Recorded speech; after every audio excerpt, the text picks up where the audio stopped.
সাংবাদিকরা আপনাদের কাজ করে বিদায়ী সাংবাদিকদের সাহসিকতার কারণে আজকে আপনারা ন্যায় বিচার পাচ্ছেন। এমন কিছু জায়গা আছে যেখানে সংবাদকর্মী নাই, সাংবাদিক নাই, সেখানে অন্যায়, অবিচার, নির্যাতন চলে। আজকে একটি জিনিস চিন্তা করেন, বিগত সরকারের আমলে যেইভাবে সাংবাদিকদের হত্যা করা হয়েছে, প্রিয় সাংবাদিক ভাইয়েরা, আমরা এতে কিন্তু হতাশা হব না। আমরা সাংবাদিকতার কাজে আমরা এগিয়ে যাব। যত ঝড় তুফান আসুক, যত সমস্যাই আসুক, আমরা আমাদের স্বাধীনতাকে আমরা বজায় রাখবো। আজকে যারা 8 জনকে গ্রেপ্তার করা হয়েছে তাদের দ্রুততম বিচার দাবি। সংবাদকর্মীরা নির্বিঘ্নে নির্ভয়ে এদেশের জনগণের কথা বলুক।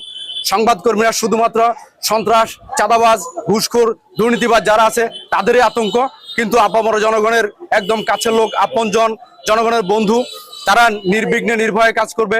আমাদের যে তরুণ উদীয়মান সাংবাদিক গাজীপুরের যে তুহিনকে হত্যা করা হয়েছে, আমরা তীব্র নিন্দা প্রতিবাদ জানাই। 15 বছর নয়, 15 দিন নয়, যেন তাদেরকে দ্রুত ট্রাইব্যুনালের মাধ্যমে জনসম্মুখে তাদেরকে যেন ফাঁসির কাস্টে ঝোলানো হয়।